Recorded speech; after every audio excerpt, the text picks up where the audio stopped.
खौफ की रात हॉरर स्टोरी। यह कहानी राजेश की है, जिसके साथ एक खौफनाक वाक़या पेश आता है जब वह अपने हॉस्टल में अकेले एक रात रुकता है। मेरा नाम राजेश है और मैं राजस्थान का रहने वाला हूँ। मैं एक स्टूडेंट हूँ, इसलिए मैं पढ़ाई करने के लिए एक हॉस्टल में आता था। उस हॉस्टल में मेरे बहुत से फ्रेंड थे। दिवाली का टाइम आने वाला था।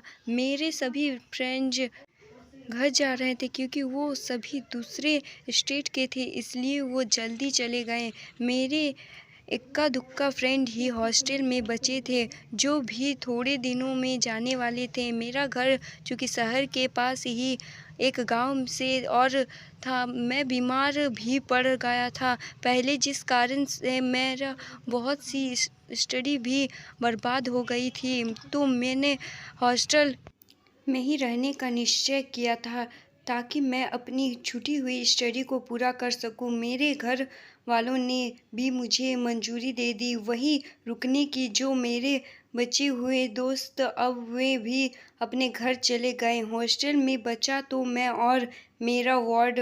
दिवाली की रात आने वाली थी, तो मेरा वार्ड भी मुझे चाबी दे के अपने घर वाले के यहाँ चला गया। हॉस्टल केवल मैं ही बचा था। मैं अपनी पढ़ाई करके सोने चला गया। रात के करीबन 2 बज रहे हैं। मेरी नींद खुल मुझे किसी के फुसफुसाने की आवाज़ सुनाई दी, पर हॉस्टल में मेरे अलावा तो और कोई भी नहीं था।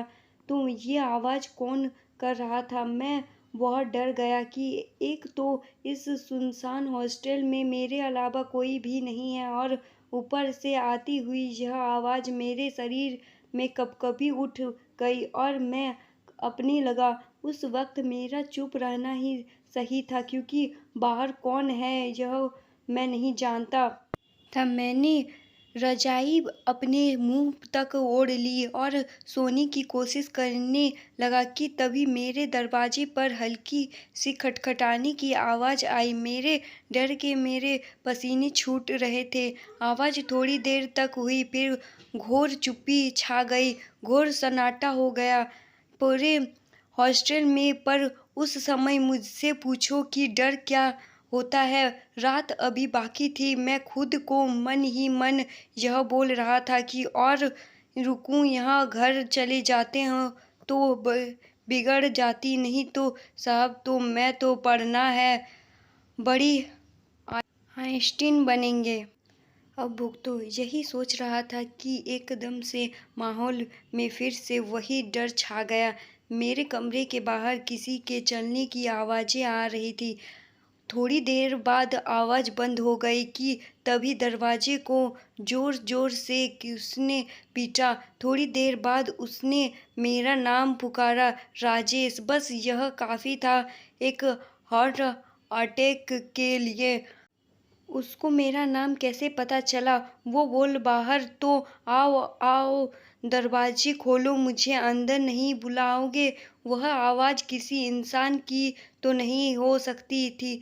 बहुत ही डरावनी आवाज़ थी। मैंने दरवाज़ा नहीं खोला। अब वो चिल्ला के बोला, दरवाज़ा खोल, नहीं तो।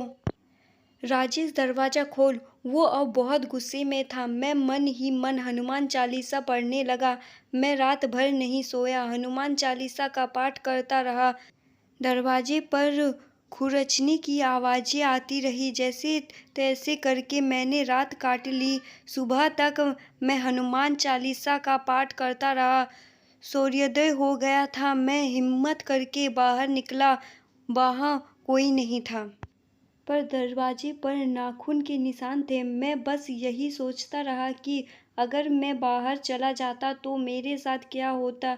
मैंने अपने वार्ड को फ़ोन लगाया। कुछ समय बाद वार्ड हॉस्टल में आया। मैंने उसे चाबी दी और कहा, मैं अपने घर जा रहा हूँ।